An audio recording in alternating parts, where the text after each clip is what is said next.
You must be wondering क्या मेरे इतने बुरे दिन आ गए कि मैं इस आदमी को देखूं? Well, my name is Nishit Mohan Singh, which is also one of the reasons why I almost called the show the shit show. Because जब खुद के नाम में ही shit हो तो Hello darkness, my old friend. Anyways, why should you watch me? If you're a 90s kid, it'll be worth your time. Well, the intent is to share my love and passion for these things and hopefully engage you in my personal stories as I talk about how I discovered them and how they inspired me. What will I talk about in my vlogs? Movies, books, manga, anime, and a little bit of nonsense here and there. Nonsense! सब चीज time to time होनी चाहिए. So without wasting any more second, let's begin.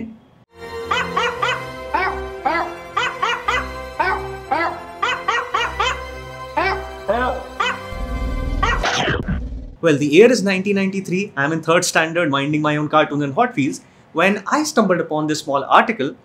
Well, it wasn't a small article, it was a 2-page story about this Hollywood movie that has just wreaked havoc at the US box office, and that article was in a Filmfare magazine. So this Filmfare magazine is 28 years old. I saved it all this time for one reason. Jurassic Park sneak preview. Sadly, right next to the Jolie controversy. These were the first pictures I saw of the film. And interestingly, they still had not shown the T-Rex. But I think agar dikha bhi dete, it would not have spoiled anything. Because it's one thing to see a still image of a dinosaur, and it's rather to see him chase a freaking car in the movie. And Steven Spielberg is a master of creating mystery around his movie monsters. So this approach of showing less, so the audience could see more through their imagination, the same rule was applied in Jaws. Because the shark in Jaws only reveals its face in the 3rd act when Brody and his team decides to go into the sea and kill it. Oh, reggae shark, you don't want to harm ya. Reggae shark, just want your ganja. Much like the velociraptors in Jurassic Park, who are portrayed as the most dangerous, the first monsters to be teased in the film, yet the last one to show up and say, "Ek khatam nahi hua, chutiye." By the way, if you look at the original teaser and trailer of Jurassic Park, you would notice there is not a single shot of a dinosaur. The only shot that I remember is the T-Rex landing its foot and him looking through the window. That's it. Fences are failing all over the park. Yeah, that's nice. Phones are out too. Gotta go. Universal Pictures presents. Hey, Ian, freeze! I can't get Jurassic Park back online. An adventure 65 million years in the making. Oh no.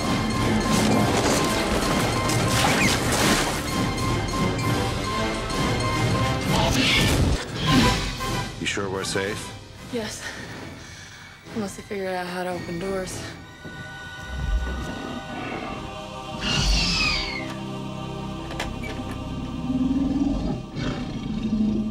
Jurassic Park. And this makes me wonder, when did movie marketing become total shit? Because nowadays the trailers that you get are 3 minutes long, sometimes even 3.5 minutes long. And those are teasers, like sort of the first look that they're giving you, and they make sure that you see the entire film in those 3 minutes. What the fuck is wrong with them? They'll make sure that you see the best jokes, the best moment, the best shots. Why? Why the fuck are you so desperate? If your story is good, fucking believe in it, no? Anyways, fuck them. But if I go back to Jurassic Park, and the way they marketed that film is truly remarkable. While the studio did not want to show the dinosaurs in their trailers and TV spots, they went all out with its merchandise. Every other toy store had either a real or a fake Jurassic Park toy. Entertainment accounts for almost 1/4 of the business, and the showbiz license everyone's talking about is Steven Spielberg's Jurassic Park dinosaurs. From merchandise to its special effects, Universal Studios had spared No expense. Spared no expense. Spared no expense. And yet the general public still had no idea how amazing and groundbreaking these special effect shots are going to look. Because up till 1993, the only biggest special effects film that had come out was Terminator 2. The use of computer graphics in films was not at all common in the early 90s. But with Jurassic Park, the director masterfully combined Stan Winston's practical effects with ILM's fully computer-generated dinosaurs. And there is quite an amazing story behind how they came up with these special effects that changed the industry forever. Because back in 1991, when the pre-production started, not many studios and technicians had knowledge or faith in the computer graphics that had just come. they were still relying on the traditional stop motion animation to create these dinosaurs. So that's how it started, and we never saw that version because at the same time, ILM was working on their own version of the dinosaur secretly. They were not even authorized to do that.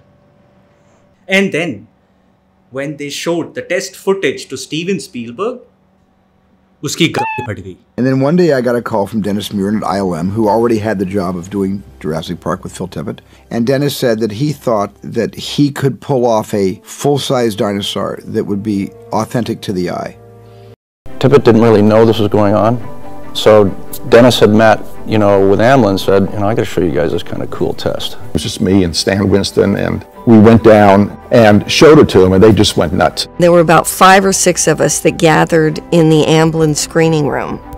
And Dennis brought down the film, and it was one of those incredible moments. Every now and then when you're involved in an industry, something happens and you know that it's just incredibly groundbreaking and it's going to change everything. And this was one of those moments. Every single one of us jumped to our feet because we couldn't believe what we were looking at. Ultimately, Jurassic Park contained only 6 minutes of CG dinosaurs that would cut seamlessly with 9 minutes of practical puppets. But the end result is something that became a benchmark for not just summer blockbusters, but cinema itself. Now, if such a question pops in your head that since they knew they had created such realistic dinosaurs, why did they not show them in the trailers? The answer to this is that Spielberg and Universal Studios wanted the world to get in the bloody theater and discover these creatures in the film itself as they experience those moments in the story through the eyes of the main characters.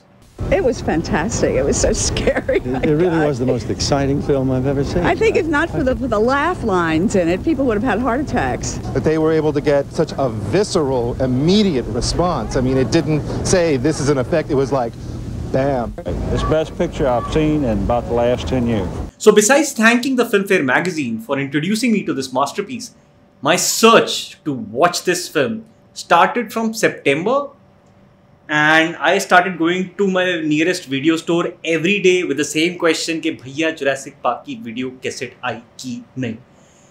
And कई बार ऐसा होता था कि my question is not even complete and the guy used to start shaking his head already and says कि नहीं आई, मैं बता दूंगा जब आएगी, फिलहाल यलगार की video cassette आई है, ये ले जाओ.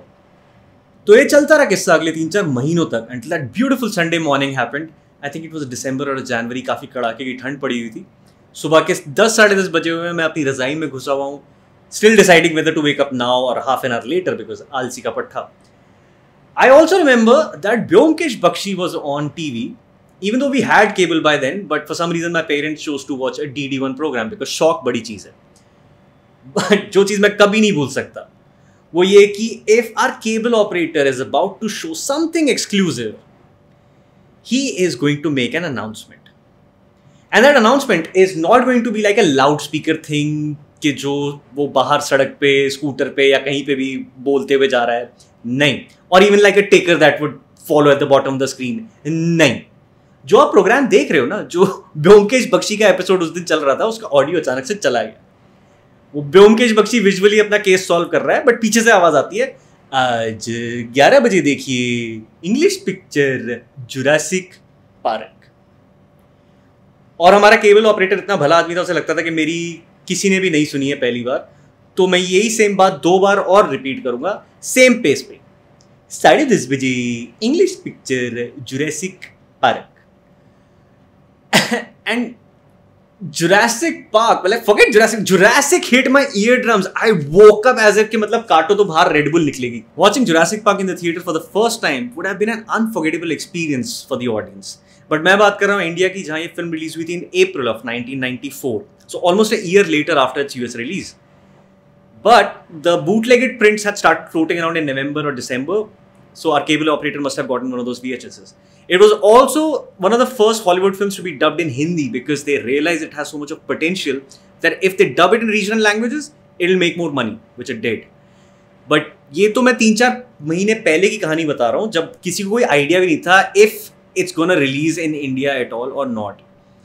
So when I heard that cable operator is playing that film, which is obviously a bootlegged print, it was a pirated copy that he was playing, Kullam Kulla. So even with those limitations of watching that film on my 21-inch Onida TV was something that I'll never forget. You know, even with the camera print and not watching it in theaters was still so immersive for me. It just pulled me in its story, and for 2 hours I had forgotten that कि मैं मेरठ में अपने घर में बैठा हूँ. Till the point our main characters meet in the helicopter, I didn't know how the story will unfold. I was just excited that they are going to this island that has dinosaurs. But still, I've got to mention how brilliantly these characters were written, who carried out most of the film without having the monsters showing up in every scene. Each one with a different mindset. You have a lawyer who has come to see how the park is functioning, or else he will shut you down, John. And then you have Alan Grant, the paleontologist who doesn't like children and goes on to not just protect 2 kids, but also gets attached to them by the end. But my most favorite character of all has to be Ian Malcolm, who is a chaotician. Ian Malcolm is the only reason why that lunch scene is so thought-provoking and still so relevant. Yeah, don't you see the danger, John, inherent in what you're doing here? Genetic power is the most awesome force the planet's ever seen, but you wield it like a kid that's found his dad's gun. It's hardly appropriate to start hurling generalizations. If I may, I'll tell you the problem with the scientific power that you're using here. It didn't require any discipline to attain it. You know, you read what others had done, and you took the next step. You didn't earn the knowledge for yourselves, so you don't take any responsibility. This isn't some species that was obliterated by deforestation or the building of a dam. Dinosaurs had their shot, and nature selected them for extinction. I mean, how can we stand in the light of discovery and not act? Oh, what's so great about discovery? It's a violent, penetrative act that scars what it explores, what you call discovery. I call the rape of the natural world. Now let me talk about the most epic scene of not just this film, but arguably the most epic scene Spielberg has ever directed, which begins with our Sam Neill staring at something, and behind him you can see Jeff Goldblum holding his heart because he also saw the same thing. Meanwhile, you have no fucking clue कि उन्होंने क्या देखा. उन्होंने T-Rex देखा है, Raptor देखा है. What the fuck are they seeing right now? Because that build-up continues for the next 3 shots. पहले तो वही खड़ा होता है अपनी जीप पे, फिर वो चश्मा निकालता है, फिर उसको याद आती है अपनी गर्लफ्रेंड की ये पत्ता क्यों पड़ रही है, इसको कोई बोलो इधर देखे भाई. But Mr. Dr. Alan Grant is incapable of uttering even one word, so he uses his hand as a blind guy to hold Laura Dern's head and make her turn.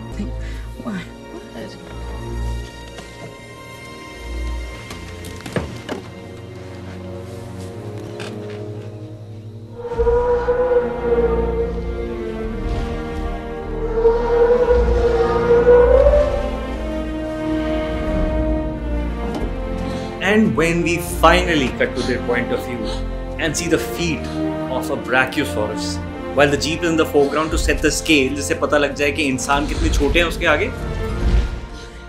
Boy, that shot melted my brain. I am not kidding, because back in 1993, that special effect shot was the first of its kind. There was literally no other shot to compare this with.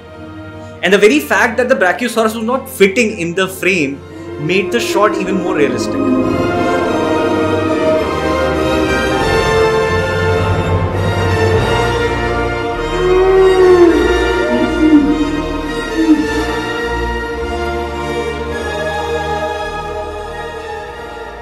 That became the day that I discovered the power of cinema, because it could create something that does not exist. Well, books also do that, but Jurassic Park showed me the dinosaurs. It didn't ask me to make one in my head. And so from that day onwards, I became this huge Hollywood movie buff, collecting VHS of Speed, Jumanji, Twister, Independence Day, which sort of became an advantage because of my school friends with whom I used to share this bus ride every day. They were not very much aware of Hollywood. शर्म आनी चाहिए तुम सबको. लेकिन boss bastard, मैं तुम्हारी शक्ल नहीं देखना चाहता, उल्लू के पट्टे. And before I knew it, I became this great storyteller narrating my friends' English movies every day on our way back home.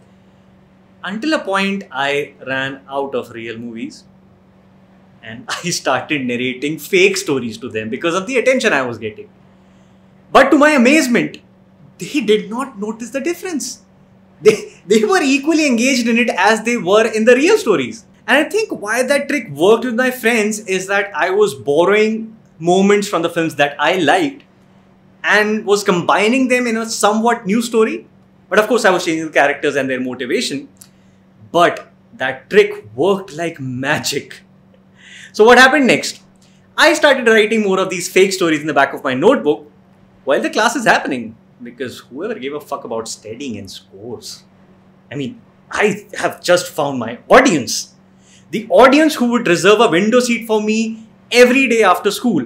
जहाँ बच्चे ऐसे भाग रहे होते थे जैसे कि चूतोड़ में आग लगी हुई है और मैं ऐसे जाता था कि might as well fill up my water bottle and then just leisurely walk towards the bus.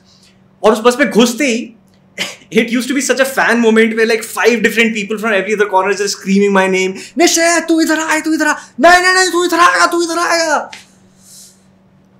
Yeah, fun times. As you would have guessed it by now, Jurassic Park inspired me so much to be a writer and a filmmaker, which didn't happen, so I'm standing here recording this vlog. Well, this somewhat pathetic attempt at vlogging is just another step in my long journey to find like-minded people who love movies, TV shows and comics and are okay to hear some rando guy share his passion, which I hope would resonate with them. And so, before I close curtains, please hear my 3 best friends tell you the most important thing you need to hear right now. Like, share, subscribe.